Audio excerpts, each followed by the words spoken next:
இல்லை கிரி, நீ அதை பார்த்தையா பார்க்கலையா? தட்டின மாதிரி தான் இருந்துச்சு. கதவு இல்லை, நான் கதவை அடைச்சேன். ஆனால் பார்க்க இருந்துச்சு பார்த்தியா? எனக்கு அப்படிதான் ஏன் தோணுச்சு.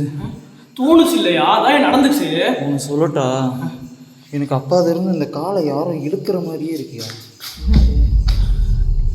எப்படி இந்த தூசி எப்படி வந்துச்சு? அப்பாது இருந்து அந்த காலை யாரும் இழுக்கிற மாதிரியே இருந்துச்சு.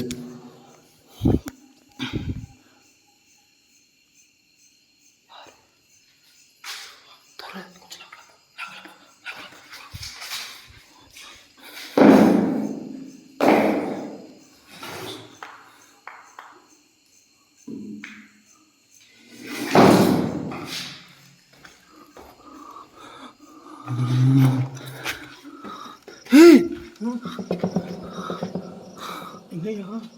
யாருமே இல்லை. இது என்ன ஐயா? ஏன் கிரி நம்ம அந்த இல்லை கிரி